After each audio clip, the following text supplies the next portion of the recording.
Laksam junction lake যে জায়গাটি হওয়ার কথা ছিল পরিবার, শিশু আর প্রকৃতিপ্রেমীদের শান্ত বিনোদনের কেন্দ্র, সেখানে দিন দিন অশোভন আচরণ চোখে পড়ছে।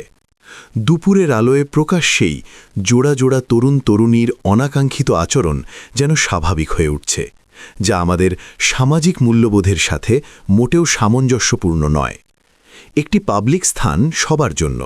এখানে মানুষ আসে পরিবার নিয়ে একটু স্বস্তির সময় কাটাতে, শিশুরা আসে খেলতে, বয়স্করা আসে হাঁটতে। কিন্তু নিরাপত্তা ও নজরদারির অভাবে এমন পরিবেশ তৈরি হচ্ছে যা ধীরে ধীরে অস্বস্তিকর হয়ে উঠছে সাধারণ মানুষের জন্য। আমাদের মনে রাখতে হবে, স্বাধীনতা মানে দায়িত্বহীনতা নয়। ব্যক্তিগত সম্পর্কেরও একটি সীমা ও শালীনতা আছে, বিশেষ করে জনসম্মুখে। যেখানে সিকিউরিটি বা তদারকি কম থাকে, সেখানে এ ধরনের বেহায়াপনা বাড়াটা অস্বাভাবিক নয়, কিন্তু সেটাকে থামানো আমাদের সম্মিলিত দায়িত্ব।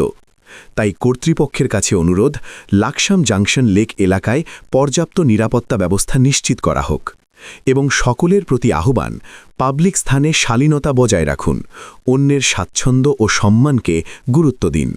চলুন আমরা সবাই মিলে লাকসাম জাংশন লেককে একটি সুন্দর, নিরাপদ ও পরিবার বান্ধব পরিবেশে পরিণত করি।